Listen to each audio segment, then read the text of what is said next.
સુરત શહેરની અંદર પ્રાથમિક શિક્ષણ સમિતિમાં જે કૌભાંડની વાત કરવામાં આવે તો વોચમેનનું એક કૌભાંડ બહાર આવ્યું હતું, જે ટેન્ડર પ્રક્રિયા પ્રમાણે 3 વોચમેનો રાખવાની શરત પ્રમાણે ટેન્ડરની જોગવાઈ કરવામાં આવી હતી.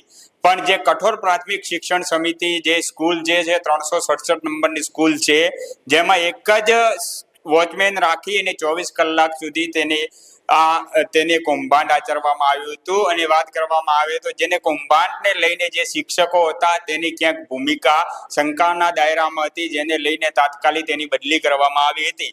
જે કે બદલીનો વિરોધ વિદ્યાર્થીઓએ કર્યો હતો અને તે વિદ્યાર્થીઓએ ચકજામ કર્યો હતો અને જે બદલી થઈ છે તે વિદ્યાર્થીઓ સ્કૂલમાં પરત આવે. જે કે શિક્ષકની વાત કરવામાં આવે તો કલ્પેશ અને રિંકલ નામની જે શિક્ષક હતી તેની બદલી કરવામાં આવી હતી. અને વિદ્યાર્થીઓની એવી માંગણી છે કે જે શિક્ષકોની બદલી થઈ છે તેનો કોઈ જ એમાં રોલ નથી, તેમ છતાં પણ જે સરકારે આદેશ કર્યા બદલીના છે તે ગેરરીતે કર્યા છે. કારણ કે જ્યારે વિદ્યાર્થીઓનું ભવિષ્ય બગડતું હોય છે ત્યારે વિદ્યાર્થીઓ પણ રોડ ઉપર આવતા હોય છે.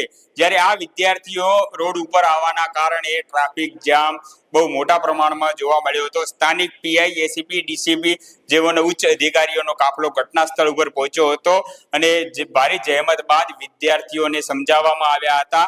અને સમજાવ્યા બાદ હવે આગળ જે સરકાર જે છે તે સરકાર જે આ શિક્ષકોની બદલી કરી છે